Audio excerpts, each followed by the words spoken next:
Assalamualaikum warahmatullahi wabarakatuh. Apakah Anda pernah mendengarkan tentang kisah ajaib pemuda Ashabul Kahfi yang tertidur selama 309 tahun di dalam gua? Bagaimana mungkin kisah ini yang tertulis dalam Al-Quran bisa terbukti kebenarannya setelah berabad-abad berlalu? Temukan jawabannya dalam video ini. Pada tahun 1963, seorang arkeolog Yordania bernama Rafiq Wafa Adujani menemukan gua yang dipercaya sebagai tempat tertidurnya para pemuda Ashabul Kahfi. Bukti-bukti sejarah arkeologi dan astronomi menguatkan kebenaran kisah ini. Apa saja bukti tersebut dan apa keajaiban yang terjadi dalam gua ini? Bagaimana mungkin Rasulullah mengetahui kisah yang terjadi 5 abad sebelum kelahirannya? Apa rahasia di balik keajaiban yang menjaga tubuh para pemuda itu tetap utuh selama berabad-abad? Ilmuwan dunia akhirnya menemukan bukti tentang kisah pemuda Ashabul Kahfi yang tertidur selama 309 tahun di gua. Kisah Ashabul Kahfi diketahui tertuang dalam Al-Quran, surah Al-Kahfi ayat 18. Dan kami mengira mereka itu bangun padahal mereka tidur. Dan kami balik-balikan mereka ke kanan dan ke kiri.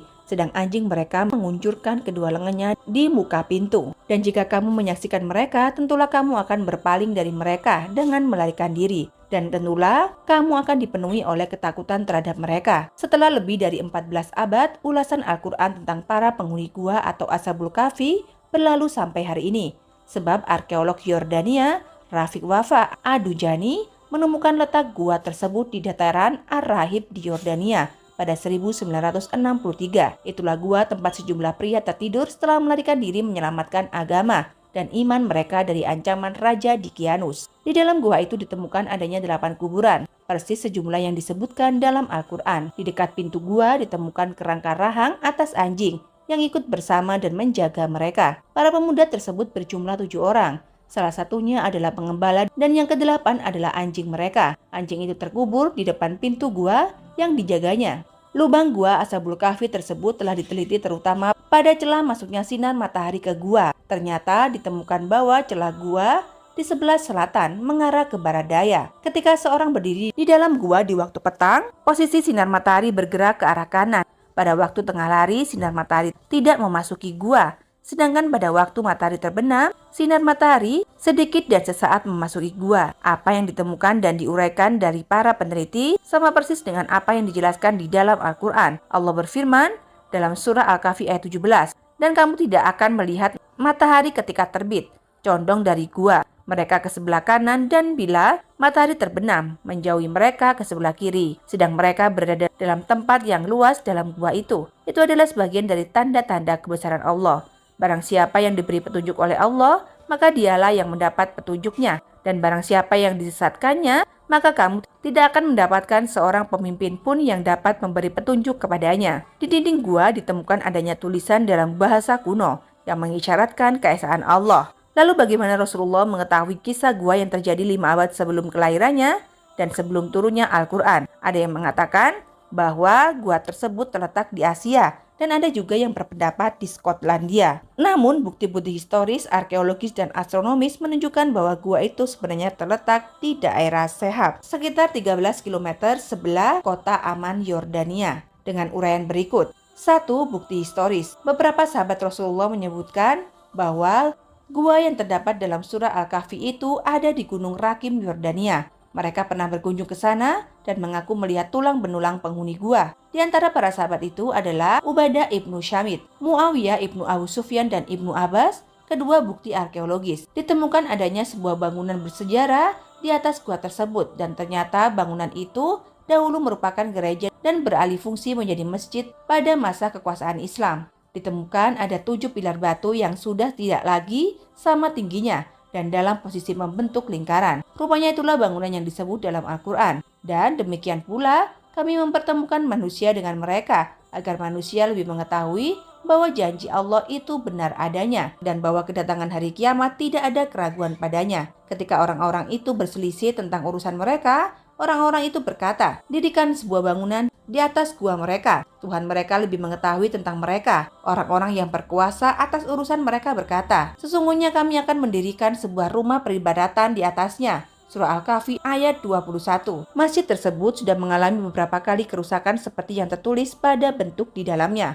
Renovasi pun tercatat dilakukan pada tahun 1018 Hijriah, 220 Hijriah, dan 900 Hijriah. oleh umat Islam sebagai bentuk perhatian mereka akan nilai sejarah masjid yang disebut dalam Al-Quran tersebut. Ditemukan pula 8 kuburan yang dibangun di atas batu. 4 diantaranya berada di lorong sebelah kain pintu masuk dan 4 lainnya ada di lorong sebelah kiri. Tempat persimpangan antara 2 lorong tadi ditemukan kerangka anjing, beberapa keping uang, gelang, cincin, dan bejana berharga. Seorang pakar geologi, Nizam Al-Kailani, mengatakan dalam penelitiannya, tanah, gua, dan lokasi Gunung Rakim itu sangat berperan dalam menjaga keutuhan kondisi tubuh para penghuni gua. Sebab tanah di situ mengandung karbohidrat, kalsium, dan magnesium, serta tumbuhan dan hewan yang jenuh dengan radium. Material tersebut terdapat dalam unsur logam uranium yang berkilau dan menghasilkan sinar alfa, beta, dan gamma. Jenis-jenis sinar itulah yang mampu mensterilkan dan menjaga kualitas kondisi daging dan tumbuhan dari kebusukan. Al-Kailani meyakini bahwa material tanah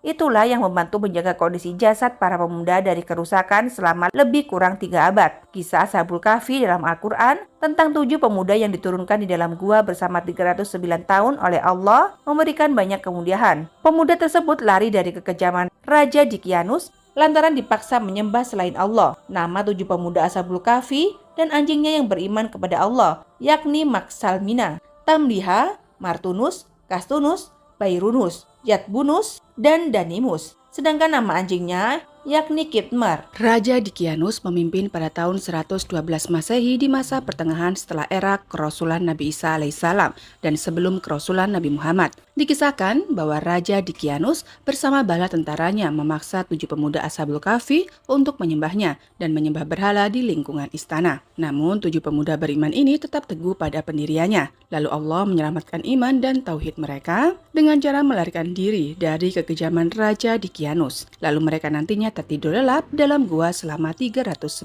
tahun. Banyak yang berpendapat lokasi gua terdapat di Yordania, di perkampungan Al-Rajib atau dalam Al-Quran disebut Al-Rokim yang berjarak 1,5 km dari kota Abu Alanda, dekat kota Aman, Yordania. Allah berfirman dalam surah Al-Kahfi ayat 13-14, "Kami ceritakan kisah mereka kepadamu, Muhammad, dengan sebenarnya. Sesungguhnya mereka adalah pemuda-pemuda yang beriman kepada Rob mereka dan kami tambahkan mereka petunjuk. Dan kami telah meneguhkan hati mereka di waktu mereka berdiri. Lalu mereka berkata, Rob kami adalah Rob langit dan bumi. Kami sekali-kali tidak menyeru selain dunia. Sesungguhnya kami, kalau demikian telah mengucapkan perkataan yang amat jauh dari kebenaran." Mulanya Dicyanus ialah seorang penyembah berhala yang sangat fanatik. Ia menyebar mata-mata ke seluruh negeri Syam untuk mengetahui orang-orang yang tidak menyembah berhala. Jika ia menemukan orang yang tidak menyembah berhala seperti yang Dicyanus lakukan, maka mereka akan diseret ke hadapan Dicyanus. Mereka yang tidak menyembah berhala akan diseret ke alun-alun dan dipanggil di sana. Dicyanus ialah manusia dengan hati batu. Dia tertawa lebar menyaksikan jerit dan tangisan keluarga yang ditinggal dan disaksikan oleh seluruh penduduk Syam. Setiap kali Kaisar Romawi mengabarkan bahwa ia sangat senang dengan kepemimpinan Dicyanus, maka Dicyanus segera menggelar pesta besar. Suatu hari, Dicyanus mengadakan pesta pernikahan besar. Ia mengundang seluruh rakyatnya untuk hadir tanpa terkecuali. Seluruh penduduk diperintahkan agar menghias rumahnya dengan lampu yang cantik. Hari yang dinanti pun tiba. Orang-orang berkumpul di sekitar istana yang dikelilingi sebuah parit yang sangat lebar. Tidak lama muncullah Dicyanus dan mempelai wanitanya yang disambut meriah dengan sorak tepuk tangan. Dicyanus kemudian duduk dengan khusyuk di hadapan berhala yang ada di tengah istana. Dicyanus menyembah berhala itu dan menyerahkan sesembahannya, lalu kembali bersujud pada patung yang terbuat dari emas itu. Tiba-tiba, Dicyanus terlihat gugup dan gelisah dan berkata, "Menteri, mana Martinus dan Nairawis?" Tanpa mereka sadari, Martinus dan Nairawis telah meninggalkan pesta. Martinus dan Nairawis adalah 2 orang dari ke-7 Ashabul Kahfi. Ketika Martinus pulang, ia langsung berhadapan dengan ayahnya dengan wajah merah padam. Martinus segera menghindar, namun ayahnya menarik kerah baju dan memarahinya. Martinus pun mengurung diri di kamarnya. Dia merasa diasingkan oleh seluruh penduduk, bahkan ayahnya sendiri, yaitu Nastas, seorang menteri Dicyanus. Sedangkan Nairawis adalah anak dari menteri kepercayaan Dicyanus, yaitu Kalodius. Sementara di rumah Maksalmina, pengikut Isa yang tidak suka dengan Dicyanus, tiba-tiba rumahnya diketuk. Setelah dibuka, ternyata yang ia temui adalah Martus, sahabat yang sepaham dengannya. Mereka berdua adalah orang yang kehilangan orang yang mereka sayangi dari peristiwa tragis itu. Saat berdialog, pintu rumah kembali diketuk. Ternyata mereka adalah Nairawis dan Dainamus. Dainamus ialah pedagang yang selalu tertindas dalam ketidakadilan oleh pedagang besar Romawi. Mereka terlibat dalam obrolan serius, hingga akhirnya mereka memutuskan untuk lari dari kota. Keesokan harinya, terdengar kabar bahwa putra dari Dikianus tewas terbunuh di sungai. Pembunuhnya adalah Hawawi Nartusia, seorang pengikut Isa. Dia segera ditangkap dan disiksa di hadapan Dikianus. Ketika mengawasi penyiksaan, mata-mata Dikianus mengatakan bahwa dia pernah melihat pemuda ini bersama Martinus dan Nairawis serta yang lainnya. Mata-mata itu khawatir, mereka bersengkokol menyiapkan rencana licik ini dan menyebarkan bahwa Dikianus orang sesat, kejam dan sewenang-wenang. Mereka juga berusaha menggulingkan Dikianus dari jabatannya. Mendengar perkataan itu, Dikianus marah dan menyuruh mata-mata itu menangkap mereka. Di antara pejabat Dikianus ada yang simpati kepada Martinus dan Nairawis. Kabar ini pun tersampaikan ke telinga Martinus. Mereka berenam sepakat untuk melarikan diri ke negeri Al-Rokim. Dalam pelarian, mereka beristirahat dalam sebuah gua dan tak henti meminta perlindungan kepada Allah. Allah menjadikan gua ini tampak menyeramkan, sehingga siapapun yang mendekati gua ini akan terbesit ketakutan dan tak berani masuk. Ketujuh pemuda dan seekor anjing ini akhirnya tertidur selama 309 tahun dengan izin Allah. Allah berfirman, dan mereka tinggal dalam gua. Mereka 300 tahun dan ditambah 9 tahun lagi. Al-Quran Surat Al-Kahfi ayat 25. Selama berada di tempat persembunyiannya di gua, ketujuh pemuda itu atas izin Allah ditidurkan selama 309 tahun. Mereka kemudian dibangunkan oleh Allah dari tidurnya. Wajah mereka pun berseri-seri dan saling bertanya, berapa lama tidur di gua? Sebagian dari tujuh pemuda itu lalu berkata bahwa hanya Allah yang tahu berapa lama mereka ditidurkan. Setelah itu mereka keluar dan mencari makan ke kota. Ketujuh pemuda itu kaget karena keadaan kota sudah berubah dan banyak orang yang sudah beriman kepada Allah. Selama 309 tahun berlalu dengan pemimpin yang silih berganti dan semuanya ialah orang yang amat kejam hingga Allah menunjukkan jalan. Tak lama kemudian tujuh pemuda itu meninggal dunia. Negeri Syam yang kini bernama Yordania kini dipimpin oleh seorang pengikut Nabi Isa yang memerintahkan rakyatnya menyembah Allah dan menghancurkan berhala. Ia juga berlaku adil dan bijaksana. Negeri Syam kini menjadi negeri yang makmur dan rakyatnya terhindar dari kemiskinan. Demikianlah kisah yang sangat menginspirasi ini. Jangan lupa untuk like, subscribe, dan berkomentar tentang pendapat Anda mengenai kisah inspiratif ini. Mari kita bersama-sama mendalami keajaiban